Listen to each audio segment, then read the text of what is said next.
हाँ तो दोस्तों, आज हम लोग 10th क्लास का फिजिक्स का पहला चैप्टर पढ़ेंगे, जो है प्रकाश का परावर्तन और अपवर्तन।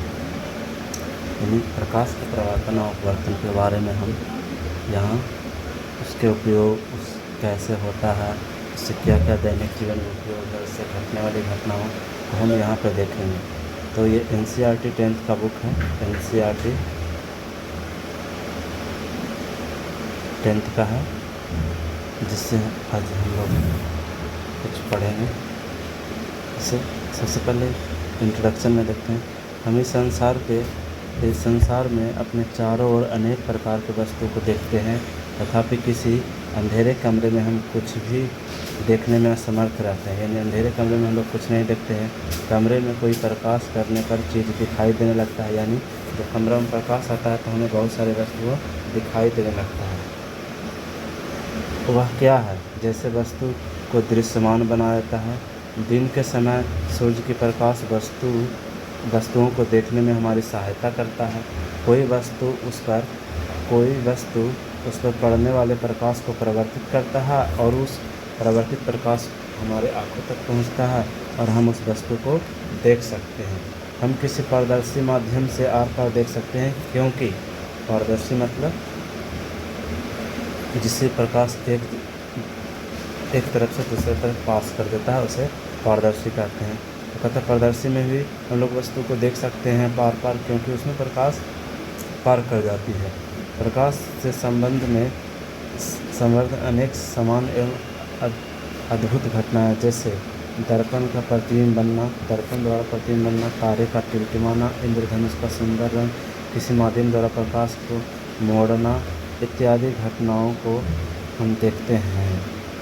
अध्ययन हमारे अन्वेषण में हमारी सहायता करता है। हमारे चारों ओर कुछ समान प्रकाश की परिघटनाएं को देखकर हम यह निष्कर्ष निकाल पाते हैं कि प्रकाश सरल रेखा में गमन करता प्रतीत होता है। यह तथ्य एक छोटे प्रकाश स्रोत किसी अपारदर्शी वस्तु की तीक्ष्ण छाया होती है। प्रकाश के एक सरल रेखीय पथ की ओर इंगित करता है, जिसे प्रायः हम प्रकाश किरण कहते हैं। ये आप लोग के लिए उपयोगी नहीं है, तो ये आप आगे जाइएगा तो पढ़िएगा। इसमें यही बताया गया है कि प्रकाश एक सरल रेखा में गमन करते हैं, लेकिन प्रकाश के माध्यम में जब एक छोटा सा कण आता है तो उसके साइड से होकर के प्रकाश गुजर जाती है। इस घटना को हम लोग विवर्तन का नाम देते हैं, जो कि आप 12th क्लास में पढ़िएगा। विवर्तन के बारे में 10th क्लास में आपको पढ़ने की आवश्यकता नहीं है। यहाँ पे प्रकाश के डुअल नेचर की बात की है, यानी प्रकाश में दो तरह के व्यवहार होता है। कभी कभी वो कण की तरह व्यवहार करता है, कभी कभी वह लाइट यानी रे की तरह व्यवहार करता है, जिसको हम लोग तरंग बोलते हैं। तो आगे वाली क्लास में आप पढ़िएगा इसके बारे में। तो अब आगे देखते हैं। हाँ दोस्तों, यहाँ पे कुछ मैं आपको बताना चाहता हूँ। पदार्थ की पारदर्शिता के आधार पर पदार्थ को 3 भागों में बांटा गया है। पदार्थ की पारदर्शिता के आधार पर पदार्थ को 3 भागों में बांटा गया है। पहला है पारदर्शी, जिससे प्रकाश पूरा पास हो जाता है। दूसरा है अपारदर्शी, जिससे प्रकाश की कुछ मात्रा पार होती है और कुछ मात्रा नहीं होती है। तीसरा है अपारदर्शी, जिससे प्रकाश की पास नहीं होती है। जैसे हो गया ऐटा हो गया, ईटा का नाम सुने होंगे आप लोग। दरवाज़ा हो गया, दरवाज़ा हो गया, दीवार हो गया। पारभाषा में तेल लगा हुआ कागज़ हो गया, आग का पुतली हो गया, वाइट कलर का प्लास्टिक को भी कह सकते हैं हम लोग।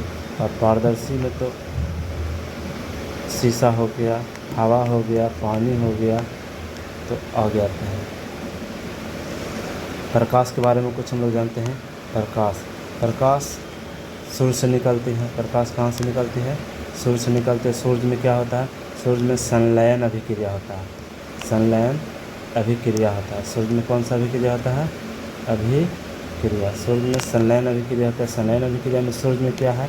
सूर्य में 71% या 70% हाइड्रोजन है, और हाइड्रोजन जो बदल के बना है उसमें बाकी बचा हुआ में हीलियम है।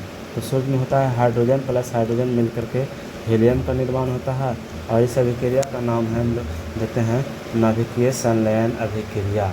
नाभिकीय संलयन अभिक्रिया।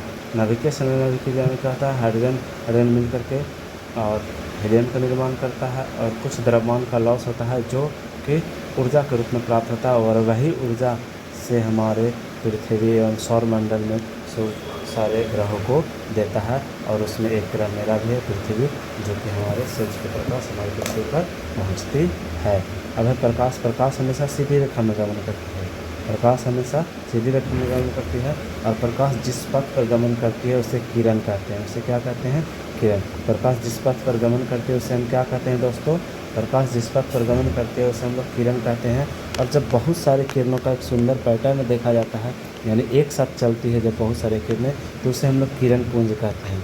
किरण पुंज बोलते हैं, किसी को दिक्कत नहीं। किरण पुंज कहते हैं जब बहुत सारे। अब ये किरण पुंज देखा गया 3 प्रकार के होते हैं। किरण पुंज 3 प्रकार के होते हैं। जब प्रकाश की किरणें एक दूसरे के समानांतर जाती है तो उसे समानांतर किरण पुंज कहते हैं। जब प्रकाश की किरणें एक बिंदु, जैसे टॉर्च देखे होंगे आप लोग, एक बिंदु से निकल कर बाहर की ओर फैलती है तो उसे अभिसारी किरण पुंज कहते हैं। और जब अपसारी किरण पुंज कहते हैं। और जब एक बिंदु पर आकर मिलती है तो उसको अभिसारी किरण पुंज कहते हैं। अपसारी मतलब बाहर, अभिसारी मतलब एक बिंदु पर आकर मिलना, और समानांतर तो समानांतर। किरण पुंज समझ में आ गया होगा दोस्तों। ग्राफ 3 प्रकार का होता है, पारभासी, अपारदर्शी और पारदर्शी। इसके बाद होता है प्रकाश की उत्पत्ति के आधार पर, प्रकाश के उत्पत्ति का, यानी प्रकाश निकले और ना निकले, इस आधार पर पदार्थ को 2 भागों में बांटा गया है। पहला है ल्यूमिनस यानी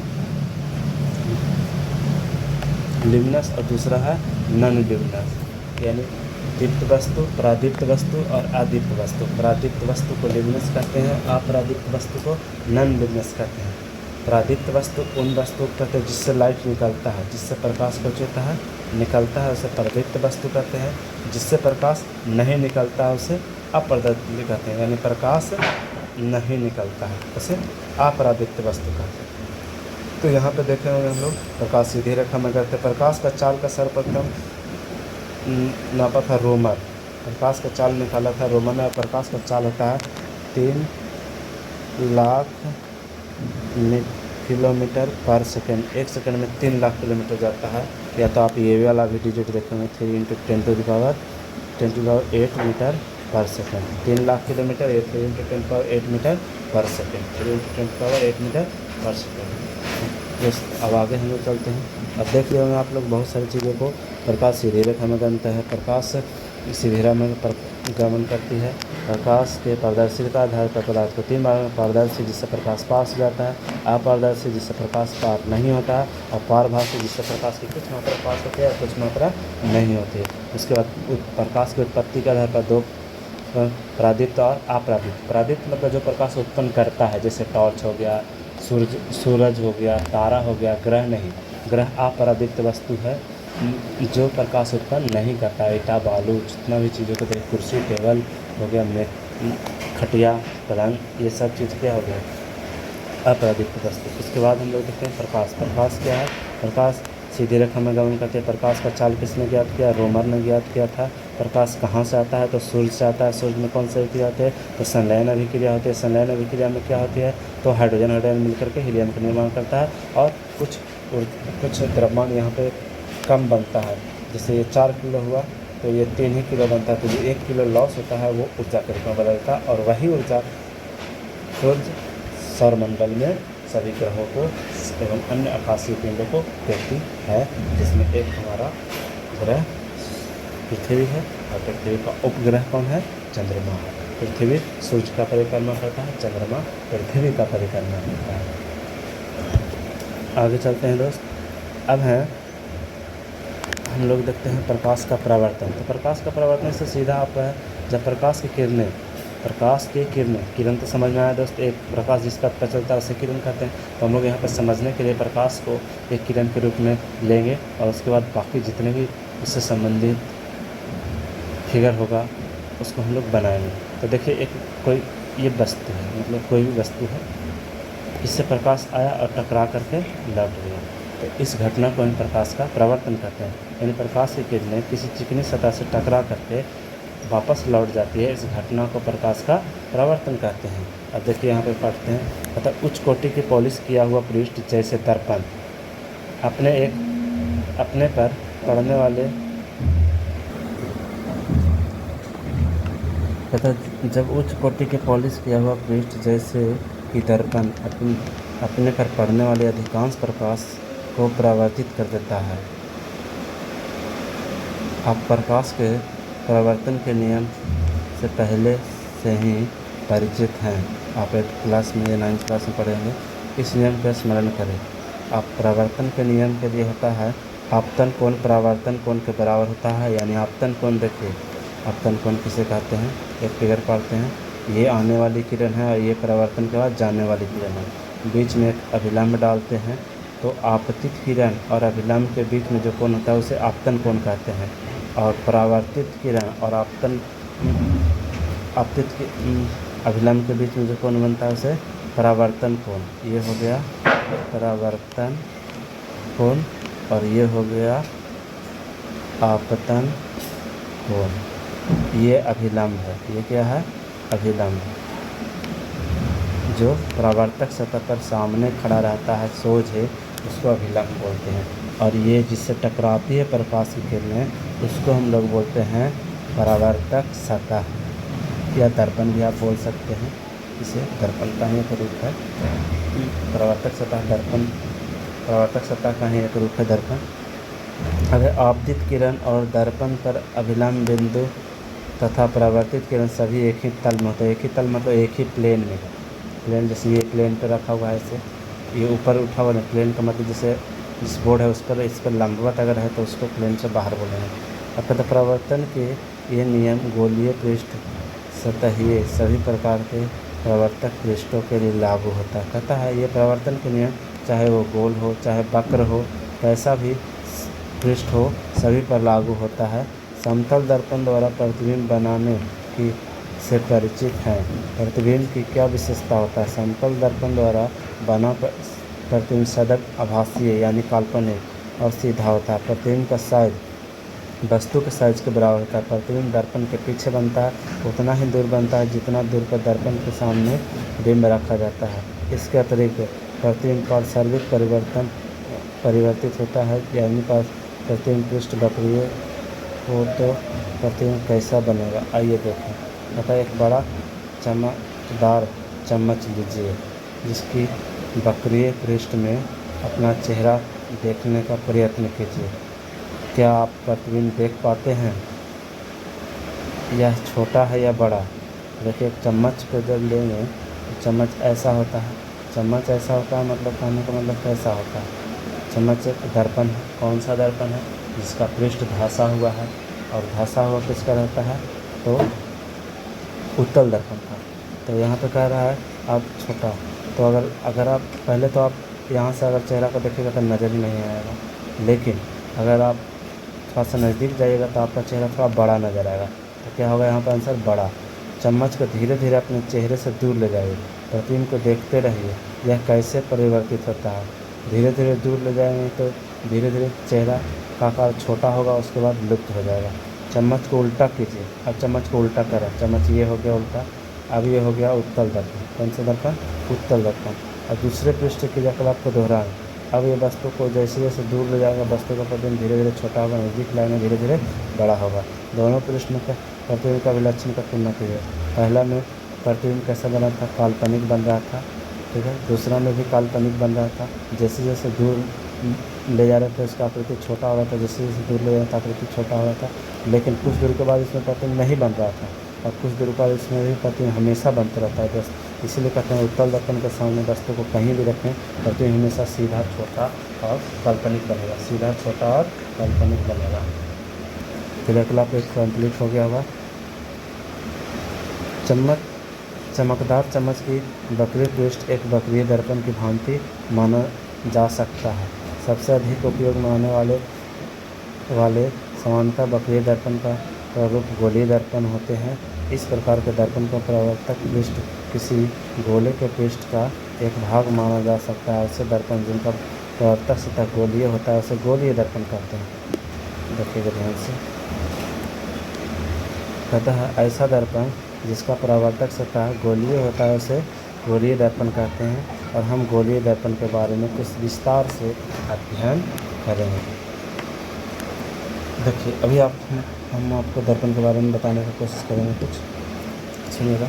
जैसे दर्पण क्या है, दर्पण ये है, दर्पण क्या है, दर्पण एक खोखले गोले शीशे का एक टुकड़ा होगा, मान लो फुटबॉल की तरह शीशे का मतलब गोला है, उसके एक भाग को काट दिए तो उससे दर्पण बनता है। दर्पन दो प्रकार का होता है, पहला होता है समतल दर्पण, कौन होता है समतल दर्पण, दूसरा होता है गोलीय दर्पण। ठीक है, कौन दर्पण, जो अभी आप लोग पढ़े हैं गोलीय दर्पण, कोई दिक्कत, समतल दर्पण और गोलीय दर्पण। देखते हैं समतल दर्पण के बारे में। समतल दर्पण क्या होता है, जिसका परावर्तक सतह समतल होता है, जिसका परावर्तक सतह कैसा होता है समतल, सोच जो हम लोग रोज क्लास जाते समय आप लोग आईना देखते हैं वो समतल दर्पण को होता है। समतल दर्पण में क्या होता है, जब कोई वस्तु यहाँ पर ऐसे रहता है तो उसका प्रतिबिंब इस तरह से बनता है, जितना दूर रहता है उतना ही दूर बनता है, सीधा बनता है, सीधा बनता है। काल्पनिक, काल्पनिक मतलब जो वस्तु हमें नज़र आता है उसे काल्पनिक कहते हैं, जो दर्पण के पीछे बनता है उसे काल्पनिक कहते हैं। और बराबर होता है, बराबर, आकार भी बराबर होता है। ठीक है, बस एक अंतर होता है, पार्श्विक रूप से उल्टा होता है। पार्श्विक रूप से इधर वाला कान इधर नजर आएगा, इधर वाला इधर नजर आएगा, इधर वाला नाक का छेद इधर नजर आएगा और इधर वाला नाक का छेद इधर नजर आएगा, तो इसी को बोलते हैं हम लोग पार्श्विक रूप से उल्टा। ठीक है,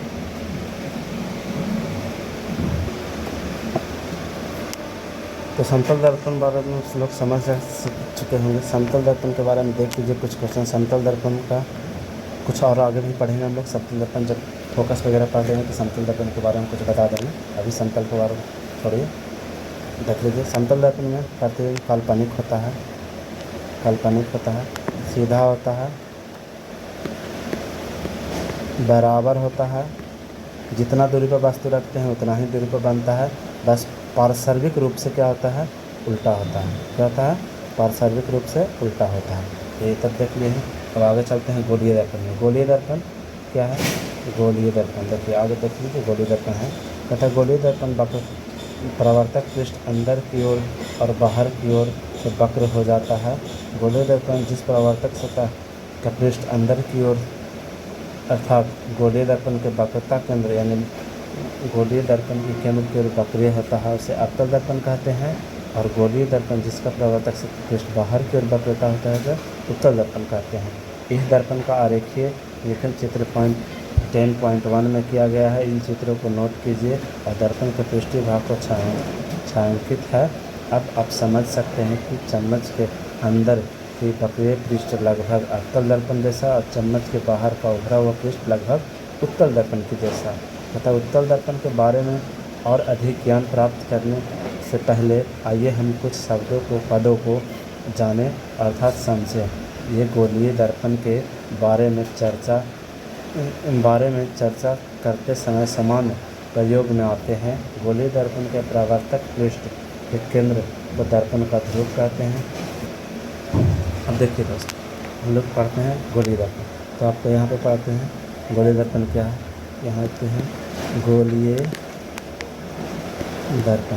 गोलीय दर्पण क्या है, समतल दर्पण पढ़ लीजिए। दर्पण दो प्रकार का होता है, एक होता है गोलीय दर्पण, समतल दर्पण, समतल दर्पण फर्स्ट नंबर का, सेकंड नंबर का गोलीय दर्पण। गोलीय दर्पण दो टाइप का होता है, क्या होता है पहले सीखिए। गोलीय दर्पण होता क्या है, देखिए गोलीय दर्पण एक खोखला गोला लीजिए, गोला मतलब समझ रहे हैं ना, फुटबॉल जैसा, उसको इस तरह से आप काट दीजिए। जब काटिएगा तो दो टुकड़ा निकलेगा, एक इधर से एक इधर से, ठीक है निकलेगा। एक का अंदर वाला भाग को कीजिए रंग दीजिए और एक का बाहर वाला भाग रंग दीजिए। देखिए एक ये मान लीजिए परावर्तक सतह यानी चिकना सतह, एक का चिकना सतह उठा हुआ है और एक का चिकना सतह क्या है धंसा हुआ है ना।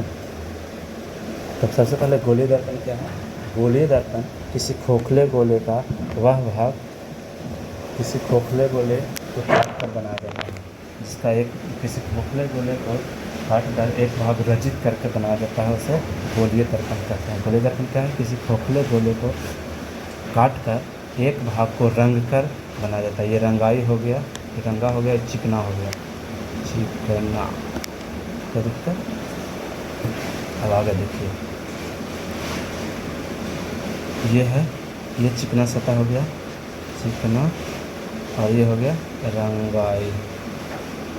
किसी को प्रॉब्लम नहीं हो रहा होगा तो आगे चलते हैं। अब कहते हैं गोलीय दर्पण दो प्रकार का। अब उत्तल दर्पण, कौन दर्पण? उत्तल और अवतल।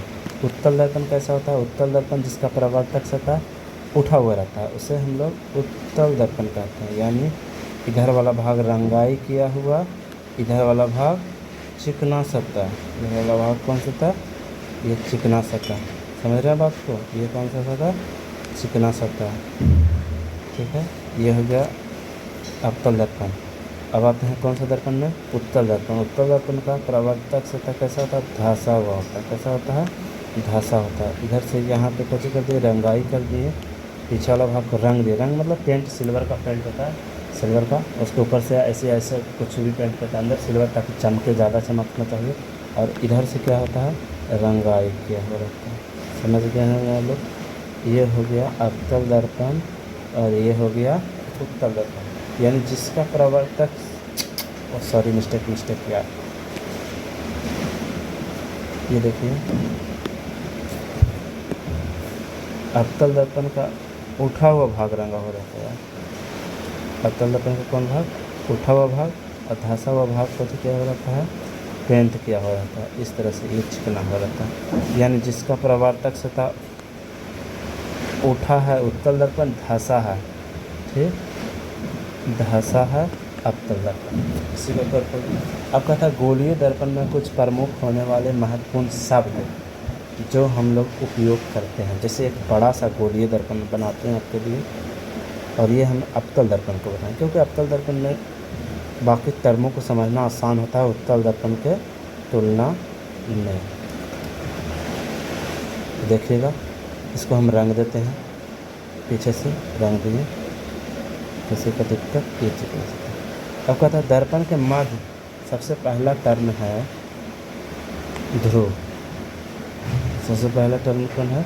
दर्पण का जो बीच वाला बिंदु है उसे हम लोग ध्रुव करते हैं। इसे इंग्लिश में पी से सूचित करते हैं। इंग्लिश में पी से सूचित करते हैं, उसे क्या कहते हैं? ध्रुव। क्या बोलते हैं? ध्रुव। दर्पण के मध्य बिंदु को क्या बोलते हैं? ध्रुव।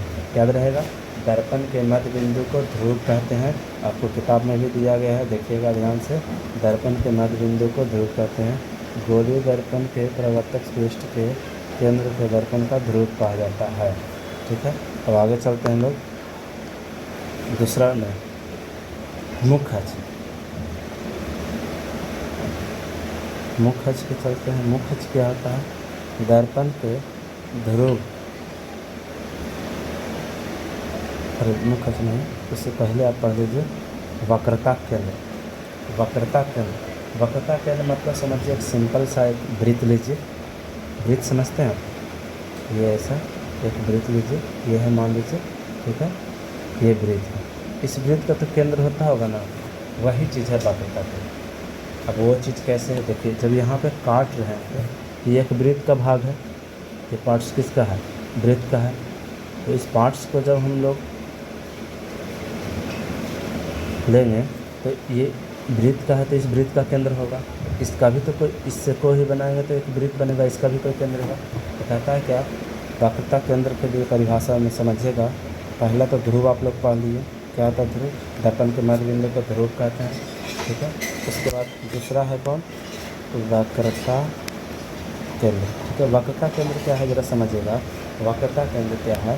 कहता गोलीय दर्पण, गोलीय दर्पण ये दोनों है। गोलीय दर्पण जिस खोखले गोले का भाग होता है उस गोले के केंद्र को, गोलीय दर्पण जिस खोखले गोले से काट करके हम लोग निकालते हैं उस गोले का केंद्र होगा ना। यानी फुटबॉल था तो उस फुटबॉल का केंद्र होगा ना, उस फुटबॉल के केंद्र को गोलीय दर्पण का वक्रता केंद्र कहते हैं। तो देखिए, अगर इससे एक हम वृत्त बनाएं तो कुछ ऐसा बनेगा, यानी यहाँ पे इसका केंद्र आएगा कि नहीं?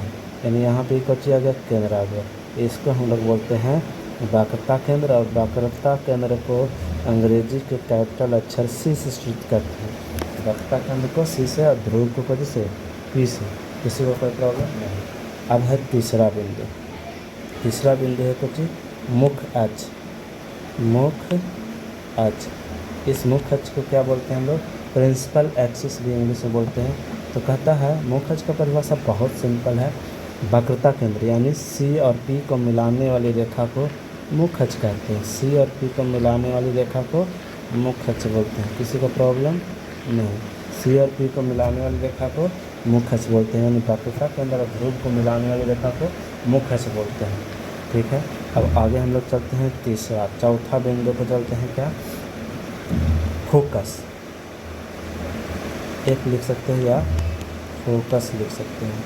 कहता है किसी गोलीय दर्पण में मुख्य अक्ष के समानांतर आने वाली किरणों को, किसी गोलीय दर्पण में मुख्य अक्ष के समानांतर आने वाली किरणों को, किसी गोलीय दर्पण में मुख्य अक्ष के समानांतर आने वाली किरणों को जब दर्पण से टकराती है, टकराने के बाद परावर्तन होगा और परावर्तन के बाद इस तरह से मुड़ जाती है।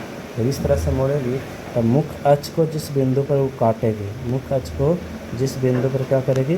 काटेगी, उसे ही हम लोग फोकस करते हैं। उसे ही हम लोग क्या करते हैं? फोकस करते हैं। तो भाई समझ में आया होगा आप लोग को। किसी गोलीय दर्पण में मुख्य अक्ष के समानांतर, देखिए ये मुख्य अक्ष है, इसके समानांतर ही किरण जा रहा है। मुख्य अक्ष के समानांतर आ रही प्रकाश की किरण इकट्ठी है, किरण है। ये क्या है? किरण, प्रकाश की किरण। दर्पण से परावर्तन के बाद, दर्पण से परावर्तन के बाद मुख्य अक्ष को जिस बिंदु पर काटती है या काटती हुई प्रतीत होती है, उसे हम लोग फोकस करते हैं। कोई दिक्कत नहीं। अगला पढ़ लेते हैं हम लोग 5वां में। फोकस पढ़ें उसी टाइम हम पढ़ लेते हैं फोकस दूरी। ठीक है, इसको छोटा एफ से सूचित करते हैं, बड़ा एफ से फोकस को करते हैं, फोकस दूरी को छोटा एफ से सूचित करते हैं। अब फोकस दूरी क्या है सुनिएगा। फोकस और ध्रुव के बीच की दूरी को फोकस दूरी कहते हैं। फोकस और ध्रुव के बीच की दूरी को फोकस दूरी कहते हैं। फोकस और ध्रुव के बीच की दूरी को क्या बोलते हैं? फोकस दूरी बोलते हैं। फोकस और ध्रुव के बीच की दूरी को फोकस दूरी बोलते हैं। फोकस और ध्रुव के बीच की दूरी को क्या बोलते हैं? फोकस दूरी बोलते हैं। अगला है 6 नंबर, तो वक्रता त्रिज्या। तो वक्रता केंद्र और ध्रुव के बीच की दूरी को वक्रता त्रिज्या बोलते हैं। इसे आर से सूचित करते हैं, इसे आर से सूचित करते हैं।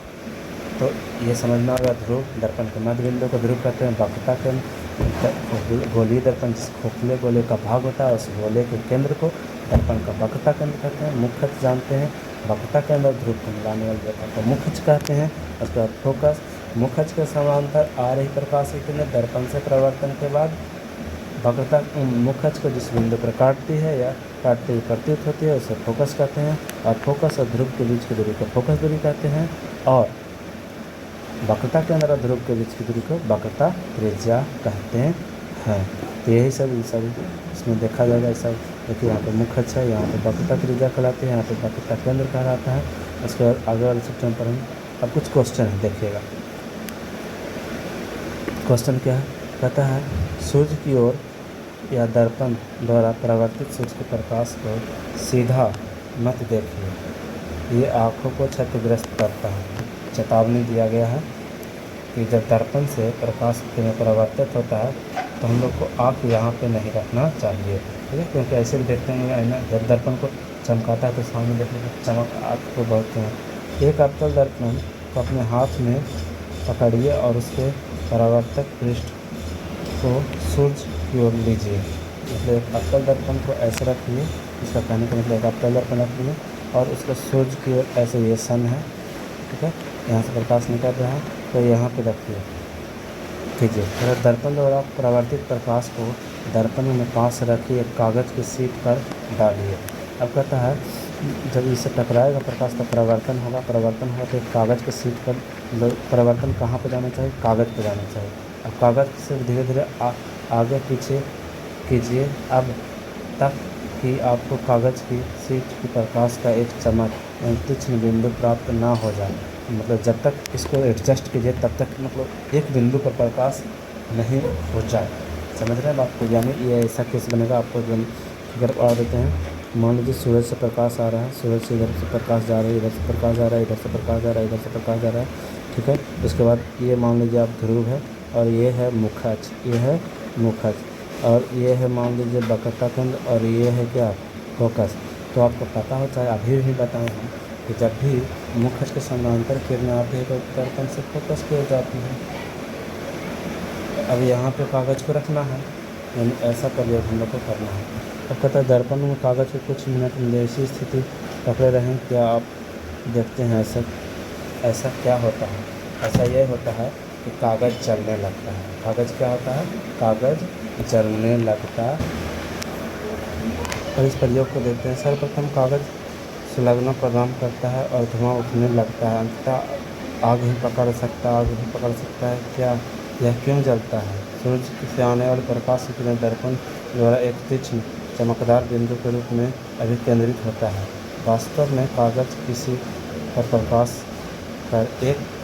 प्रकाश का यह बिंदु सूर्य का प्रतिबिंब है। यह बिंदु उत्तल दर्पण का फोकस होता है। अभी ये बताएं कि वो कहाँ पे होता है? फोकस पर ही एक बिंदु पर जमा होता है। जैसा कि आप यहाँ पे देख रहे हैं, ये अवतल दर्पण है। ये कौन सा दर्पण है? अवतल दर्पण है। प्रकाश किरणें आ रहे, सूर्य अनंत पर है, इसलिए हमेशा सूर्य से आने वाला प्रकाश कैसा होगा? समानांतर होगा। किसके? मुख्य अक्ष के। ये देखिए ध्रुव है, ये वक्रता केंद्र है, ये फोकस है।